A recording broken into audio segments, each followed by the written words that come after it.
আসসালামু আলাইকুম প্রিয় দর্শক, অন্যমঞ্চের আলোচনায় আপনাদের সকলকে আমন্ত্রণ জানাচ্ছি। আসসালামু আলাইকুম। সাবেক প্রধানমন্ত্রী শেখ হাসিনার ভাগ্যে আসলে কি ঘটতে যাচ্ছে? তাকে কি সত্যি বাংলাদেশের কাছে তুলে দেওয়া হচ্ছে প্রত্যর্পণ চুক্তির আলোকে, নাকি ভারত শেখ হাসিনাকে নিজ দেশে রেখেই আওয়ামী লীগকে কেন্দ্র করে নতুন মানে তাদের পুরনো যে ভাবনা সেটিতেই স্থির রয়েছে? ভারতের কোন কোন গণমাধ্যম একটু ভিন্ন ইঙ্গিত দেওয়ার চেষ্টা করছে, যা এর আগে কখনো দেখা যায়নি। আবার বাংলাদেশে যা কিছু লেখা হচ্ছে কোন কোন গণমাধ্যমে, তার ঠিক উল্টোটাই বলছে ভারতের কোন কোন থিঙ্ক ট্যাঙ্ক প্রতিষ্ঠান। বিশেষ করে আমাদের পররাষ্ট্রমন্ত্রী ডক্টর খলিলুর রহমান, তিনি যে অতি সম্প্রতি 3 দিনে ভারত সফর করলেন এবং সেই সফরে ভারতের শীর্ষস্থানীয় কর্তা ব্যক্তিদের সঙ্গে তার যে বিভিন্ন বৈঠক, সেখানে প্রত্যর্পণ চুক্তির আওতায় শেখ হাসিনাকে যে ফেরত চাওয়া হয়েছে, তার পরিপ্রেক্ষিতে দেশটির পররাষ্ট্র মন্ত্রণালয়ের নিয়মিত প্রেস ব্রিফিং এ মুখপাত্র শ্রী রণধর জয়সওয়াল যা বলেছেন তাও তার আগেকার বক্তব্য থেকে খানিকটা অন্যরকম। তিনি বলছেন সাংবাদিকদের এক প্রশ্নের জবাবে যে বাংলাদেশের চলমান বিচারিক ও অভ্যন্তরীণ আইনি প্রক্রিয়ার অংশ হিসেবে এই অনুরোধটি বর্তমানে ভারত সরকার খতিয়ে দেখছে।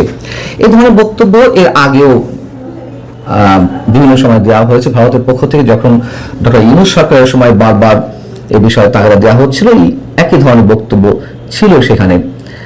তবে একটু ভিন্ন যেখানে কোনো কিছু আমরা খুঁজে পেতে পারি তা হচ্ছে, তিনি বলছেন যে তাদের পররাষ্ট্রমন্ত্রী এস জয়শঙ্কর ভারতের সেই ইচ্ছার কথা স্পষ্ট করেছেন যেখানে বাংলাদেশের নতুন সরকারের সঙ্গে সুসম্পর্ক বজায় রাখার পাশাপাশি আমেরিকার সঙ্গে সম্পর্ককেও আরো সুদৃঢ় করতে চায় ভারত।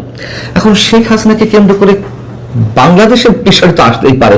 এখানে যুক্তরাষ্ট্রের প্রসঙ্গটি কেন এলো, একটু ভাবনার বিষয়। এবং আমরা জানি যে আওয়ামী লীগ সরকারের বিরুদ্ধে যুক্তরাষ্ট্র সরকারের তো নানান ধরনের প্ল্যানিং ছিল, তাদের প্লট নির্মাণ করা ছিল 24-এর 5 আগস্টে যে অভ্যুত্থান, সেই অভ্যুত্থানের বিষয়ে। সেই জায়গা থেকে আমেরিকার প্রসঙ্গটি কি নতুন করে আসছে? এবং আমরা জানি এই মুহূর্তে ভারতের সঙ্গে যুক্তরাষ্ট্রের সম্পর্ক খুব একটা ভালো নয়, অর্থাৎ তারা আমেরিকার সঙ্গে সম্পর্ক ভালো করতে চায়। এই মুহূর্তে ঠিক বোঝা যাচ্ছে না যে এই বিষয়টিকে কেন্দ্র করে তারা কি বলতে চাইছে। জয়সওয়াল আশা প্রকাশ করে বলছেন উভয় পক্ষের বিস্তারিত মতামত ও অবস্থান জানতে শীঘ্রই একটি আনুষ্ঠানিক বৈঠক অনুষ্ঠিত হবে, যেখানে শেখ হাসিনার প্রত্যাবর্তন ইস্যু, সীমান্ত পরিস্থিতি সহ একাধিক গুরুত্বপূর্ণ বৈঠকে এসব বিষয় স্থান পেতে পারে। রণধর জয়সওয়ালের এই বক্তব্যের পরিপ্রেক্ষিতে ভারতের অন্যতম প্রভাবশালী গণমাধ্যম দ্য হিন্দুস্তান টাইমস তারা যে শিরোনামটি করেছে তা হচ্ছে এরকম: in subtle shift India Sage Sheikh Hasina's extradition request being examined. এই যে সাবটেল শিফট মানে একটা সূক্ষ্ম পরিবর্তনের কথা বলা হচ্ছে জয়সওয়ালের বক্তব্যকে।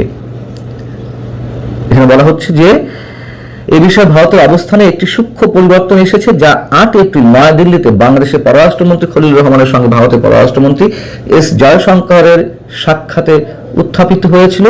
বিশেষ করে ঢাকার নতুন সরকারের সঙ্গে একটি কার্যকরী সম্পর্ক গড়ে তোলার উপর ভারতীয় পক্ষের মনোযোগের পরিপ্রেক্ষিতে এই পরিবর্তন এসেছে।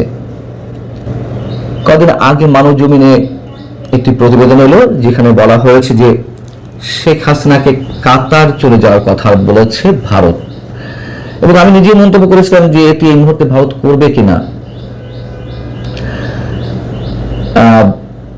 এবং এই কথাও বলেছিলাম যখন শেখ হাসিনাকে আশ্রয় দেওয়া হয়। এবং এই মুহূর্তে এসেও তিনি যে সেখানে অবস্থান করছেন, ভারতের বিজেপি সরকার দেশটির গুরুত্বপূর্ণ সব দলের সঙ্গে বৈঠক করে আলোচনা করে এই সিদ্ধান্ত তারা নিয়েছে এবং সেই সিদ্ধান্তটি এখনো বজায় রেখেছে।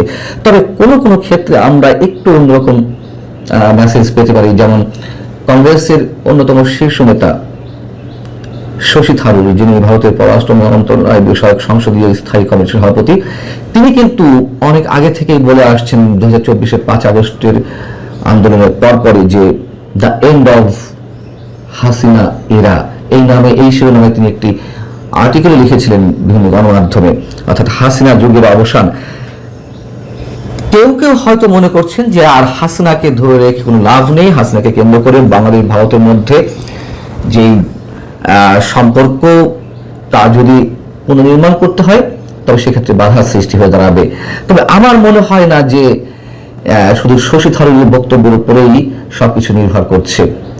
এবং কংগ্রেসের সঙ্গে, বিশেষ করে কংগ্রেসের সঙ্গে আওয়ামী লীগের যে সম্পর্ক বা শেখ হাসিনার যে সম্পর্ক, তারা কোনো মতেই চাইবে না শেখ হাসিনাকে বাংলাদেশের হাতে তুলে দিতে। তখন বাংলাদেশে তার বিচারের রায় হয়ে রয়েছে, মৃত্যুদণ্ডের রায় হয়ে রয়েছে, এই অবস্থা তারা চাইবে না। এমনকি আওয়ামী লীগ বিরোধী যে গোষ্ঠী এখানে আছে তারাই তো সবসময় ভারতের বিরোধিতা করে এসেছে। এখন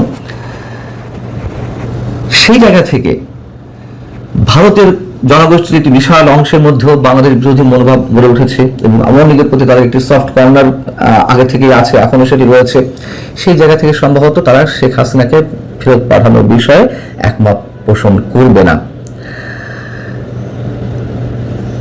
এই প্রসঙ্গে যদি আমরা একটি খুবই গুরুত্বপূর্ণ প্রতিষ্ঠানের বক্তব্য তুলে ধরি, অনেকটা পরিষ্কার হওয়া যায়। যেমন দিল্লি ভিত্তিক think tank ORF, observer research foundation, তারা তাদের একটি লেখায় বলছে, যে লেখাটি মাত্র কয়েক ঘন্টা আগে প্রকাশ পেয়েছে।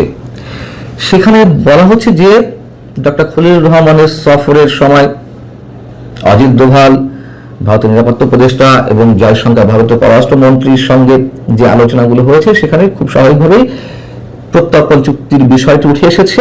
এবং এখানে বলা হচ্ছে বাংলাদেশের আন্তর্জাতিক ট্রাইব্যুনালে দোষী সাব্যস্ত হওয়ার পর ইউনূস প্রশাসন এর আগে সাবেক স্বরাষ্ট্রমন্ত্রী আসাদুজ্জামান খান কামালের পাশাপাশি হাসিনাকেও আনুষ্ঠানিকভাবে প্রত্যর্পণের আবেদন জানিয়েছিল। ভারত যদিও আগে বলেছিল যে আইনি ও অভ্যন্তরীণ প্রক্রিয়ার মাধ্যমে বিষয়টি খতিয়ে দেখা হচ্ছে, একই বক্তব্য যেটি একদিন আগে শ্রী রণধীর জয়সওয়াল বললেন। এখানে বলা হচ্ছে তবে এরপর থেকে তারা প্রকাশ্যে সতর্ক অবস্থান বজায় রাখছে। একই সাথে ইনকিলাব মঞ্চের সাবেক আহ্বায়ক ওসমান হাদির সন্দেহভাজন হত্যাকারীদের ফেরত পাঠানোর ব্যাপারে ভারতের আগ্রহ ঢাকার উদ্বেগের প্রতি এক ধরনের সংবেদনশীলতার ইঙ্গিত দেয়, যে তারা এক বাক্যে রাজি হয়ে গেছে, হ্যাঁ হাদির হত্যাকারীদের ফেরত পাঠাতে প্রস্তুত ভারত। এখানে বলা হচ্ছে এটি এই ক্রমবিকাশমান সম্পর্কে একটি গুরুত্বপূর্ণ কূটনৈতিক পার্থক্য তুলে ধরে। যদিও কিছু রাজনৈতিকভাবে সংবেদনশীল বিষয়ের সহযোগিতা সম্ভব হতে পারে, হাসিনার বিষয়টি অনেক বেশ কঠিন। এই বিষয়গুলো হয়তো অনেক ক্ষেত্রে সহজ, কিন্তু হাসিনার বিষয়ে সিদ্ধান্ত নেওয়াটা খুব কঠিন বিষয় বাংলাদেশের কাছে তাকে ফেরত পাঠানোর ক্ষেত্রে। বিশেষ করে এর সাথে যুক্ত মৃত্যুদণ্ডের কারণ। নয়াদিল্লির জন্য প্রত্যর্পণের যে কোনো পদক্ষেপের আইনি, রাজনৈতিক এবং সুনামগত পরিণতি রয়েছে, তাই উভয় পক্ষই বিষয়টি সংযমের সাথে বিবেচনা করছে এবং অন্যান্য গুরুত্বপূর্ণ খাতে সহযোগিতাকে হাসিনা সংক্রান্ত প্রশ্ন দ্বারা প্রভাবিত হওয়া থেকে বিরত থাকার চেষ্টা করছে। অর্থাৎ যেটি শ্রী রণধীর জয়সওয়াল উল্লেখ করেছেন, বাংলাদেশের সাথে ভারতের অন্যান্য দ্বিপাক্ষিক যে সম্পর্ক সেগুলো আরো গভীর করা হবে। এখন গভীর করতে গিয়ে শেখ হাসিনার বিষয়টা যদি বাধার কারণ হয়ে দাঁড়ায়, নিশ্চয়ই তারা সেটি খুব সতর্কতার সঙ্গে হ্যান্ডেল করবে। অর্থাৎ শেখ হাসিনার বিষয়টা তারা এর সঙ্গে অন্তর্ভুক্ত করতে চায় না সম্পর্ক উন্নয়নের ক্ষেত্রে, এটি ORF বলছে। যেটি আপাত দৃষ্টিতে মনে হচ্ছে আমাদের বিএনপি সরকার তারা আওয়ামী লীগের রাজনীতি ওপেন করতে চায়। সন্ত্রাস বিরোধী আইনটাকে নতুনভাবে যে রেটিফাই করা হলো তার মাধ্যমে আওয়ামী লীগ সহজে আর রাজনীতি ফিরতে পারছে না। তবে ভিতরে আরো অনেক কারণ রয়েছে, অনেক উপায় রয়েছে, সেগুলো সম্পর্কে এর আগে আলোচনা করেছি। তবে শেখ হাসিনাকে মাইনাস রেখে শেখ হাসিনাকে সম্ভবত বিএনপি চায় না। আওয়ামী লীগ আসুক, ফিরে আসুক, তাতে তাদের কোনো আপত্তি নেই, কিন্তু শেখ হাসিনাকে মাইনাস করার প্রশ্নে ভারতের ভূমিকা কি হবে সেটি অনেক বড় প্রশ্ন। এত সহজে সিদ্ধান্ত নেওয়া যায় না যে ভারত তাতে রাজি হয়ে যাচ্ছে। হয়তো অল্প সামান্য কয়েকদিন আমাদের অপেক্ষা করতে হবে এবং এই কদিনের মধ্যে আমাদের সামনে সবকিছু স্পষ্ট হয়ে উঠবে আসলে শেষ অংশটা কি হতে পারে। আপাতত আওয়ামী লীগের যে রাজনৈতিক কার্যক্রম নিষিদ্ধ হয়েছে ভারতের সেই বিষয়ে একটি গণমাধ্যম ভালো থাকুন সবাই, আল্লাহ হাফেজ। অনেকেই আপনারা ভোটারটির নাম জানেন, তার কারণ তারা মাঝে মধ্যেই খুবই স্পর্শকাতর বিষয়ে কিছু কিছু রিপোর্ট প্রকাশ করে। ঠিক তেমনই একটি রিপোর্ট প্রকাশ করেছে নর্থ ইস্ট নিউজ। 2024-এর 5 আগস্টের অভ্যুত্থানকে কেন্দ্র করে কোনো পুলিশ সদস্য বা সাধারণ মানুষের গায়ে যে 7.62 রাইফেলের বুলেট পাওয়া গিয়েছিল, সেই বুলেট, সেই রাইফেল কোত্থেকে এলো, এবং এই প্রশ্নটি প্রথমে করেছিলেন সাবেক উপদেষ্টা ব্রিগেডিয়ার জেনারেল অবসরপ্রাপ্ত Sakhawat Hossain. North east news খুঁজে বের করার চেষ্টা করেছে তাদের দাবি অনুযায়ী কোত্থেকে এই রাইফেল আসলে এলো, কারা সাপ্লাই দিয়েছিল। আমার এই পর্বে আমার নিজস্ব কোনো মতামত থাকবে না, তবে শুরুতেই বলে রাখি, নর্থ ইস্ট নিউজ যেই তথ্যগুলো দেওয়ার চেষ্টা করেছে তা খুবই স্পর্শকাতর, এবং অবশ্যই আমাদের সেনাবাহিনীর পক্ষ থেকে একটি বক্তব্য আমরা আশা করছি, নইলে নানান ধরনের বিভ্রান্তির সৃষ্টি হবে। এর মধ্যেই রিপোর্টটি অনেকের কাছে চলে গিয়েছে। আমি শুধু এই রিপোর্টের অংশ বিশেষ, সম্পূর্ণটা নয়, অনেক দীর্ঘ, আমি শুধু অংশ বিশেষ আপনাদের সামনে একটু তুলে ধরতে চাই। তার আগে ব্রিগেডিয়ার জেনারেল সাখাওয়াত হোসেন কি বলেছিলেন সেটি একটু আপনাদের মনে করিয়ে দিই। তিনি বলেছিলেন যে, আমি যখন স্বরাষ্ট্র মন্ত্রণালয়ের দায়িত্বে ছিলাম, অর্থাৎ ডক্টর ইউনূস সরকারের সময়, তখন একটা কথা বলেছিলাম, আমাদের পুলিশকে মানবীয় থেকে দানবীয় করা হয়েছিল। তাদের হাতে দেওয়া 7.62 বা 7.62 রাইফেল, মরণাস্ত্র বলতে যদি কোনো কিছুকে বোঝানো হয় তাহলে এটি সেটি। এই রাইফেলের একটা বুলেট আমি দেখেছি একটা ছেলের হাতে লেগেছে, তার পুরো হাত ভেঙে চলে গেছে। পুলিশের কাছে 7.62 রাইফেল কারা দিয়েছে এটি প্রথমে আমি তদন্ত করব। এমনকি আমি কথাও বলেছিলাম যে সিভিলিয়ানদের হাতেও এই রাইফেল আমি দেখেছি, তারা পুলিশের অংশ হিসেবে ছিল, সেটিও আমি তদন্ত করতে বলবো। অর্থাৎ তিনি স্বরাষ্ট্র মন্ত্রণালয়ের দায়িত্ব নেওয়ার পর 8 তারিখে ইউনূস গভর্নমেন্ট ওথ নিল, তার দুদিন পরেই তিনি আহত আনসার সদস্যদের দেখতে গিয়েছিলেন, পুলিশ সদস্যদের দেখতে গিয়েছিলেন। তখন তিনি গণমাধ্যমের সামনে এই মন্তব্য করেছিলেন, এবং তিনি আরো বলেছিলেন যে কেন পুলিশকে এই রাইফেল দেওয়া হয়েছে এবং এত বছর এই রাইফেল পুলিশের নামে কিভাবে সিভিল পোশাকে লোকজনের কাছে গিয়েছে, বা সিভিলিয়ানদের হাতে গেছে। বিষয়টা পুরস্কার, যে একটি বিশেষ গোষ্ঠী কত ভয়ঙ্কর খেলায় উন্মত্ত হয়ে উঠেছিল। শেখ হাসিনা সরকারের পতন অবশ্যই অনেকেই চাইতে পারেন, কিন্তু এই আন্দোলনের পেছনে আসলে ডিপ স্টেট সহ কারা অংশীদার ছিল তাও মোটামুটি নর্থ ইস্ট নিউজের এই রিপোর্টে খানিকটা হয়তো অনেকে ধারণা করতে পারেন যে কারা ছিল। নর্থ ইস্ট নিউজের মানে যে দাবি সেটা যে সম্পূর্ণ অংশে সত্য আমি সে কথাও বলছি না, আমি শুধু তাদের বক্তব্যটা তুলে ধরছি। বাকি অবশ্যই আমরা আশা করব সেনাবাহিনীর পক্ষ থেকে একটা প্রেস রিলিজ। নর্থ ইস্ট নিউজের শিরোনামের প্রথম অংশ হচ্ছে ট্রেসিং দ্য 7.62 mm অ্যামোট্রাইল, অর্থাৎ 7.62 mm গুলির পথের সন্ধান। এখানে যা বলা হচ্ছে তা হচ্ছে সেনাবাহিনীর অভ্যন্তরীণ সূত্র ও নথিপত্র থেকে জানা যায় যে 2024 সালের জুলাই আগস্ট মাসে ব্যবহৃত নিষিদ্ধ বোরের গুলি সরবরাহে বাংলাদেশ সেনাবাহিনীর আর্টিলারি ডিভিশনের কিছু কর্মকর্তার সংশ্লিষ্টতা থাকতে পারে। 2025-এর 23 নভেম্বর তিনি একটি দৃশ্যের অবতারণা করেছেন, মনে করে দিয়েছেন, এবং এটা আমরা জানি যে বিষয়টি ঘটেছিল ঢাকায় আন্তর্জাতিক অপরাধের ট্রাইব্যুনাল, যেখানে শেখ হাসিনা সহ আওয়ামী লীগ সরকারের অনেকেরই বিচার চলছে। সেই আদালতের কক্ষে তৎকালীন প্রধান প্রসিকিউটর তাজুল ইসলাম আইনজীবী নাজনীন নাহারকে অত্যন্ত আপত্তিকর ভাষায় গালিগালাজ করেন এবং হুমকি দেন। ব্যারিস্টার নাজনীন নাহার হচ্ছেন সাবেক সেনা কর্মকর্তা মেজর জেনারেল জিয়াউল হাসানের বোন। জিয়াউল হাসানের বিচার কাজ চলছে এই ট্রাইব্যুনালেই। তো সাবেক সেনা কর্মকর্তা জিয়াউল হাসানের বোন ব্যারিস্টার নাজনীন নাহারকে বরখাস্ত হওয়া একজন সাবেক সেনা কর্মকর্তা সেদিন হুমকি দেন এই বলে যে আমি তোমাকে ছিঁড়ে টুকরো টুকরো করে ফেলবো। আদালত কক্ষে উপস্থিত সিনিয়র আইনজীবীরা কোনো প্রতিবাদ করেনি, কিংবা আদালতের মধ্যে আরও যারা সংশ্লিষ্ট যারা উপস্থিত ছিলেন তারাও তাজুল ইসলামকে টু শব্দটি করেননি। সেখানে উপস্থিত ছিলেন ব্রিটিশ সাংবাদিক ডেভিড বার্গম্যান, তিনি সান্ত্বনা দেন নাজনীন নাহার সহ তার সাথে যে আরো একজন ব্যারিস্টার ছিলেন, আইনজীবী ছিলেন, তাদের দুজনকে। নর্থ ইস্ট নিউজ বলছেন বলছে, বরখাস্ত হওয়া সেই সেনা কর্মকর্তা ভারতের বিচ্ছিন্নতাবাদী সংগঠন উলফা এবং NSCN এর মতো ভারতীয় বিচ্ছিন্নতাবাদী গোষ্ঠী এবং হরকাতুল জিহাদ ও হিজবুত তাহরির মতন বাংলাদেশি জঙ্গি সংগঠনের প্রশিক্ষক হিসেবে কাজ করতেন বলে অভিযোগ রয়েছে। গোপনীয় নথি থেকে জানা যায়, বিদেশি বিচ্ছিন্নতাবাদী ও সন্ত্রাসী সংগঠনের সাথে ঘনিষ্ঠ সম্পর্ক রাখার দায়ে সামরিক আদালতে কোর্ট মার্শাল হয় সেই সেনা কর্মকর্তার এবং তাকে দণ্ড দেওয়া হয়। এখানে বলা হচ্ছে 2009 থেকে 2011 সালের মধ্যে র্যাপিড অ্যাকশন ব্যাটালিয়নের তৎকালীন অতিরিক্ত মহাপরিচালক লেফটেন্যান্ট কর্নেল জিয়াউল আহসান, পরবর্তীতে যিনি মেজর জেনারেল পদে পদোন্নতি পান এবং যার বিচার কাজ চলছে, তার নেতৃত্বে বাংলাদেশে উলফা ও নাগা বিদ্রোহীদের মতো ভারতীয় বিচ্ছিন্নতাবাদী গোষ্ঠীর কার্যকলাপ নিষ্ক্রিয় ও নির্মূল করা হয়েছিল। তার নেতৃত্বে পরিচালিত অভিযানে হরকাতুল জিহাদও নির্মূল করা হয়।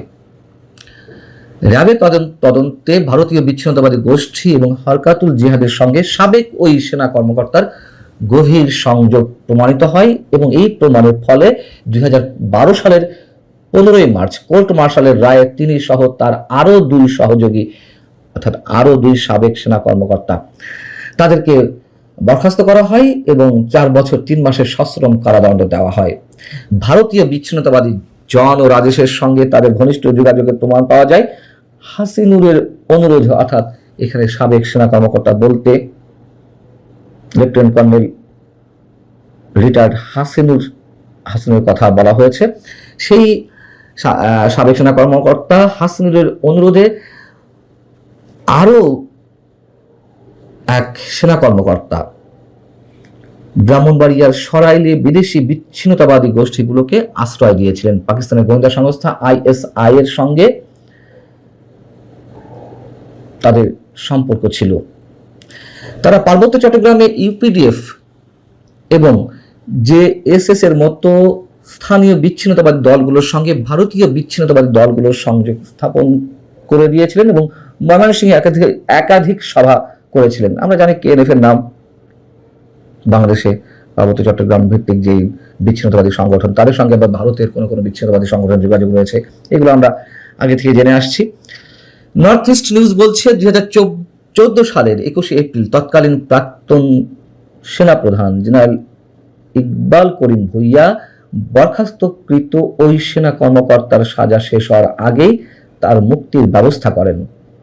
2023 সালের ডিসেম্বর থেকে শেখ হাসিনা সরকারকে উৎখাত করার পরিকল্পনার অংশ হিসেবে জেনারেল ভুইয়া ও জেনারেল সরওয়ার্দী সমমনা অবসরপ্রাপ্ত কর্মরত সামরিক কর্মকর্তাদের সঙ্গে যোগাযোগ রক্ষা করে চলেন এবং বলা হচ্ছে রাষ্ট্রবিরোধী কার্যকলাপের জন্য দোষী সাব্যস্ত সেই সাবেক সেনা কর্মকর্তা এখন নিয়মিত টেলিভিশন টকশোতে উপস্থিত হন এবং প্রকাশ্যে দাবি করেন যে 2024 সালের জুলাই আগস্ট মাসের অস্থিরতায় তিনি ও তার সহযোগীরা সশস্ত্রভাবে জড়িত ছিলেন।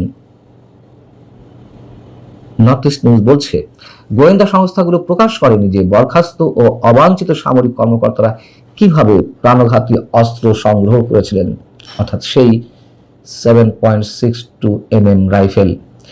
বরখাস্ত হওয়া কর্মকর্তারা বিদেশি বিচ্ছিন্নতাবাদী গোষ্ঠীগুলোর জন্য পেশাদার ভাড়াটে প্রশিক্ষক হিসেবে কাজ করেন। গোয়েন্দা প্রতিবেদন থেকে জানা যায় তারা তাদের উপার্জিত অর্থ শেয়ার বাজার এবং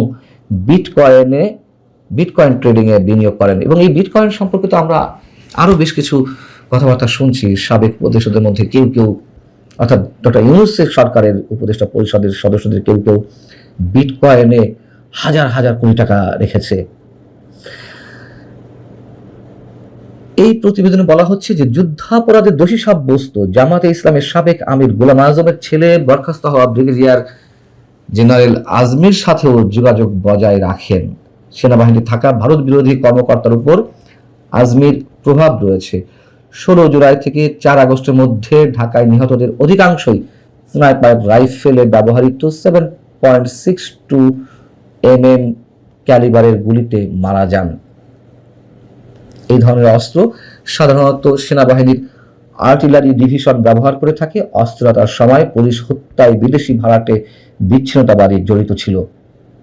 জানা গেছে অন্তত 3 জন American, Matthew VanDyke, Terence আরভিল Jackson এবং রিচার্ড ড্যানিয়েল রোমান যারা মার্কিন নিরাপত্তা সংস্থাগুলোর সাথে গোপনে যোগাযোগ রাখতেন, তারা 2024 সালের জুলাই আগস্ট মাসে বাংলাদেশে উপস্থিত ছিলেন।